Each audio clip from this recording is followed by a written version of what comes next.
አንድ እህታችን ያየችውን ህልም በውስጥ መስመር በቴሌግራም አድራሻችን እንዲስትልካልናለች። በህልሜ 3 ቁልፍ ይዣለሁ። የቤታችን ይመስለኛል። አንድ የማላቀው ወፍራም ሰው የብረት መዶሻ ይዞ ቁልፍሽን ስጭኝ፣ የቤት ቁልፍ ጠፍቶብኛል፣ ከፍቼ እመልስልሻለሁ አለኝ። ቆሜ አየዋለሁ። ልሰጠውም ፈራሁኝ፣ ቤታችን ሄዶ ቢከፍተውስ ብዬ። ነገር ግን አንዱን ቁልፍ ሰጠሁት። 2ቱ ቁልፎች ከእግሬ ስር ወድቀው መልሼ አነሳኋቸው። ሰውየውን በሰጠሁት ቁልፍ ሲሞክረው ቤቱ ተከፈተለት። መልሶ ቁልፉን ሰጠኝ። እኔም 3ቱንም ቁልፎች በእጄ እንዳያስኩኝ ከህልሜ ነቃሁኝ ትላለች እህቴ። ትክክለኛው የህልም ፍቺ ያለው ከአላህ ዘንድ ብቻ ነው። ነገር ግን የህልምሽ ትርጓሜ እንደ እስላማዊ የህልም መርሆች ሲታይ የተለያዩ ገጽታዎች ሊኖሩት ይችላል። ከቁርአንና ከሐዲስ ተመስርተው ታላቁ የህልም ፈቺ ኢብን ሲሪንና የተለያዩ የእስላም ሊቃውንቶች በብዛት የህልም ፍቺዎችን ስላስቀመጡ እኛም በአላህ ፈቃድ እነሱን መሰረት አድርገን ያየሽው ህልም የያዘውን መልእክት አንድ በአንድ ለማየት እንሞክራለን። አብራችሁን ቆዩ።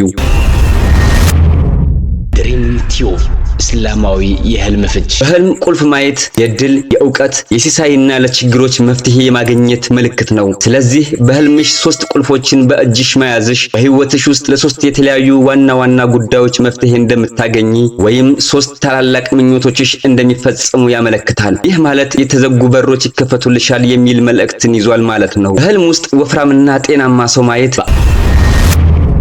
ድሪም ቲዩብ እስላማዊ የህልም ፍቺ